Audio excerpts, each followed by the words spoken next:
নজর রাখবো পরবর্তী সংবাদে। দুই বাইকের মুখোমুখি সংঘর্ষ এবং এই সংঘর্ষের জেরে আহত হয়েছে দুজন বাইক আরোহী।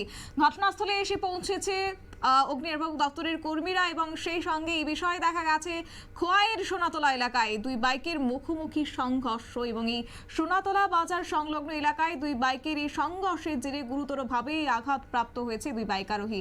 অবশ্যই এই ঘটনা আজ বেলা 2টো নাগাদ। আহতরা হলেন রমেন গোস্বামী, বয়স 17 বছর, অন্যদিকে ভানুরাজ বর, বয়স 35 বছর।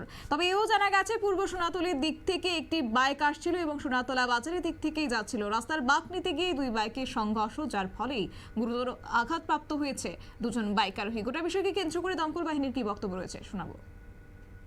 ঘটনাটা সোনাতলা বাজার সংলগ্ন ও কালীবাড়ির রুটটা পূর্ব দিকে ঢুকতে, যেটা পূর্ব সোনাতলা রাস্তার একটু ঢুকতে। মানে কিভাবে হয়েছে ঘটনাটা সম্ভবত দুইটা বাইক আমরা যেহেতু পাইলাম, তো সম্ভবত দুইটা বাইকের মুখোমুখি সংঘর্ষ হয়েছে। আহত কইল, আহত দুইজন, একজন বানুলাল গোস্বামী আর একজন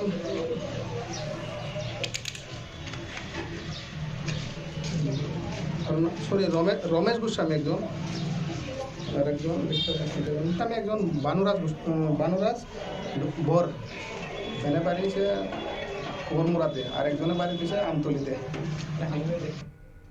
আপনারা শুনলেন দমকল বাহিনীর বক্তব্য এবং সেই সঙ্গে এও জানা গেছে যে স্থানীয়রা তাদের দেখতে পেয়ে কার্যত সাথে সাথে খবর দিয়েছে অগ্নিনির্বাপক দপ্তরকে এবং আহতদেরকে উদ্ধার করে খোয়াই জেলা হাসপাতালে নিয়ে গেছে। বর্তমানে তাদের চিকিৎসা সেখানে চলছে বলে খবর।